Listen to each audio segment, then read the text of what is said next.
जय श्री कृष्णा। राधे राधे दोस्तों, स्वागत है आपका अपने चैनल पर।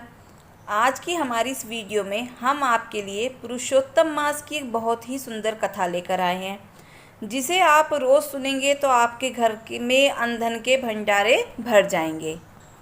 तो प्रेम से बोलो विष्णु भगवान की जय हो, पुरुषोत्तम भगवान की जय हो। तो आइए इस कथा को बड़े ही प्रेम और आनंद के साथ सुनते हैं। एक समय हेहाय देश में एक धृणधनवा नाम का राजा राज्य करता था। वह अति तेजस्वी, गुणवान तथा सदाचारी राजा था। एक बार राजा दृढ़धनवा शिकार खेलने की इच्छा से वन में गया। वहां घनी छाया वाले एक विशाल वृक्ष की जटा में घोड़े को बांधकर राजा वहीं बैठ गया। उसी समय वहां एक अति सुंदर तोता राजा को संबोधित करता हुआ एक ही बात को दोहराने लगा। पृथ्वी पर विद्यमान अतुल सुख को देखकर तू आत्मचिंतन नहीं करता है तो इस संसार के पार कैसे जाएगा। तोते के बार बार दोहराने से तोते की बातें राजा के दिमाग में घर कर गईं। उस तोते के वचनों को याद करते हुए राजा अपने महल में वापस आ गया। महल में आकर राजा बुलाने पर भी नहीं बोला, बोलने पर भी नहीं बोला। तब राजा दृढ़धनवा ने ना तो जलपान किया और ना ही भोजन किया। कुछ समय बाद राजा दृढ़धनवा के महल ऋषि वाल्मीकि पधारे। महर्षि वाल्मीकि ने राजा को चिंतित देखकर उनकी चिंता का कारण पूछा। तब राजा दृढ़धनवा ने महर्षि वाल्मीकि को वन में घटी हुई सारी घटना सुनाई। राजा के वचनों को सुनकर वाल्मीकि मुनि हंसते हुए बोले, हे राजेंद्र, मैं आपको एक ऐतिहासिक घटना सुनाने जा रहा हूँ, जिससे आपको अपने सभी प्रश्नों के उत्तर मिल जाएंगे। तो सुनिए।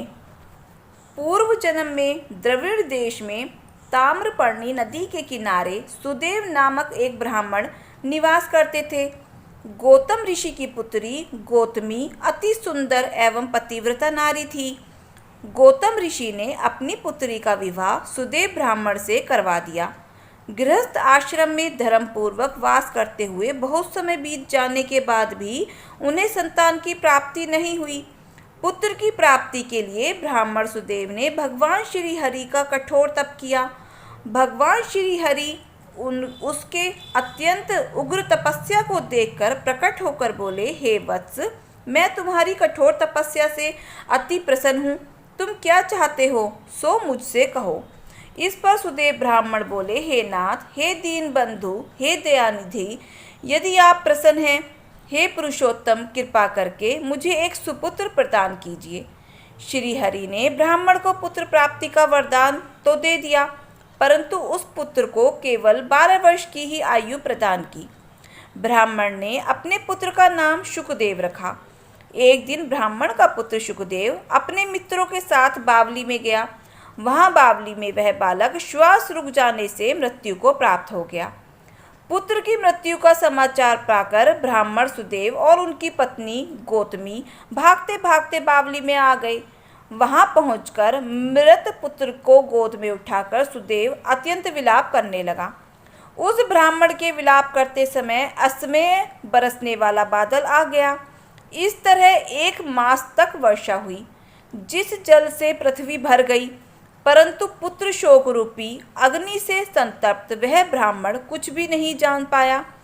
ब्राह्मण सुदेव ने ना तो जलपान किया और ना ही भोजन किया, केवल हे पुत्र इस प्रकार कह करके विलाप करते हुए ब्राह्मण का जो मास व्यतीत हुआ वह श्री कृष्ण का प्रिय पुरुषोत्तम मास था। सो अनजाने में उस ब्राह्मण ने पुरुषोत्तम मास का व्रत किया।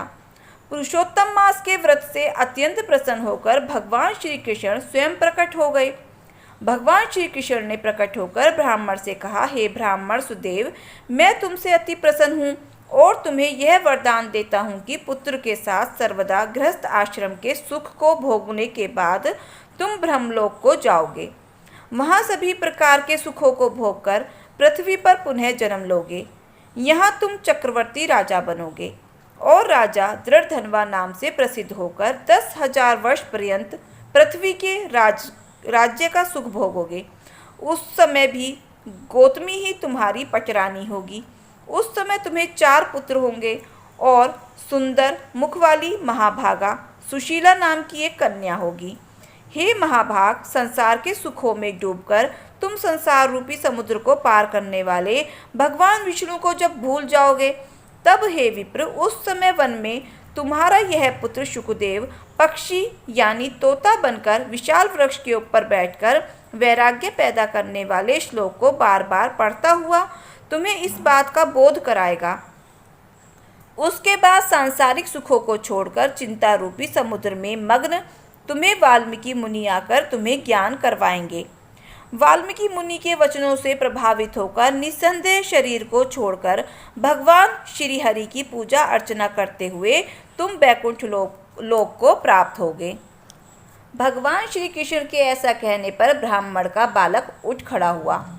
उस समय चकित होकर ब्राह्मण ने श्री हरि भगवान को नमस्कार किया और हाथ जोड़कर जगदीश्वर से बोला, हे प्रभु, मैंने 4000 वर्षों तक लगातार अत्यंत कठोर तप किया। उस समय आपने मेरे पुत्र को केवल 12 वर्ष की आयु प्रदान की। हे प्रभु, उस वरदान का उल्लंघन कर मेरे मृत पुत्र को जीवित करने का क्या कारण है? ब्राह्मण के वचनों को सुनकर भगवान श्री कृष्ण बोले, हे द्विजराज, यह हमारे प्रिय पुरुषोत्तम मास के व्रत का फल है। स्त्री सहित शोक में मग्न तुमने पुरुषोत्तम मास का व्रत किया है। हे तपोनिधे, इस पुरुषोत्तम मास में जो एक भी उपवास करता है वह मनुष्य अनंत पापों को भस्म कर विमान पर चढ़कर बैकुंठ लोक को जाता है। सो तुमको 1 महीना बिना भोजन किए हुए बीत गया है और ऐसे में मेघ के आने से प्रतिदिन प्रातःकाल, मध्याह्नकाल, सायंकाल तीनों काल में भी स्नान अनायास ही हो गया है। हे तपोधन, तुमको 1 महीने तक मेघ के जल से स्नान मिला है और उतने ही अखंडित उपवास भी हो गए हैं।